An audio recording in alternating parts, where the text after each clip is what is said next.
Sukkur house PP अगमार सैयद ज़ाहिद शाह बुखारी जी Sukkur labour colony PP office में सिंध हुकूमत के तर्जुमान मेयर सखर जी हिदायतुनि तहत मुस्तहिक औरतुनि जा बेनज़ीर इनकम सपोर्ट प्रोग्राम में नाला शामिल कराइण लाइ फॉर्म भरण वारो सिलसिलो शुरू कयो।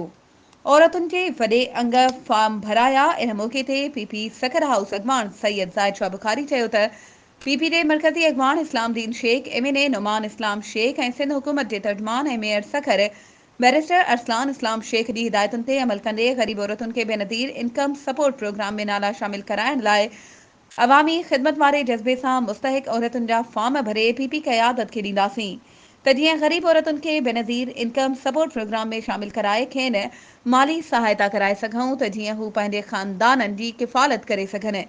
ज़ाहिद शाह बुखारी वधीक चयो त पाकिस्तान पीपल्स पार्टी हमेशह ग़रीबनि जी मदद कंदी आहे। पीपी चेयरमैन बिलावल भुट्टो ज़रदारी बि पंहिंजे वालदा जे नक्शे क़दम ते हलंदे अवामी भलाई ऐं जमहूरियत जी मज़बूतीअ लाइ जिदोजहद करे रहियो आहे। मुल्क जो 22 करोड़ अवाम पीपी चेयरमैन सां गॾु आहे। वधीक ख़बरुनि ऐं अपडेट्स जे लाइ असांजे चैनल खे सब्सक्राइब कयो ऐं हा बेल आइकन खे प्रेस करणु न विसारिजो त जीअं असांजी हर नई अचण वारी वीडियो तव्हां ताईं पहुचे।